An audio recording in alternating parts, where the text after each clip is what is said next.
Magandang umaga nga po sa inyong lahat. Ito nga po, taglinis ako ng kwarto ng kuya ko. Pagpasensya niyo na yung boses ko, guys. Tinupi ko pa nga dyan yung mga kumot at sinampay ko na lang pala, guys. Nabubulol na talaga ako, guys. Yan. Pagkatapos, syempre, nadapa pa nga ako dyan. Naisky dyan yung teddy bear. At bigla na lang ako ng short. At sinusukat ko sana yan, guys. Bukas na yan. Ayan.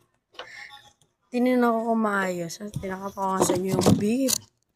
Lumabas na ako at papatayin syempre natin yung ilaw para iwas sa malaking kuryente.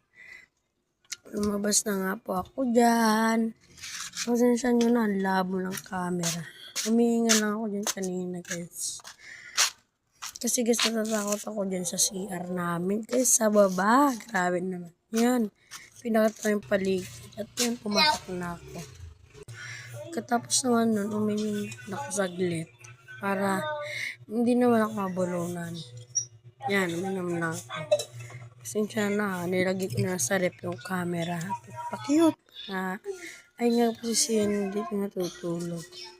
Ayun guys, sobrang kalat talaga sa aming bahay. Pagpasensya nyo na. At ito ay nilinis natin kanina. Pagpasensya nyo na, ang labo ng camera. Yan no, diba?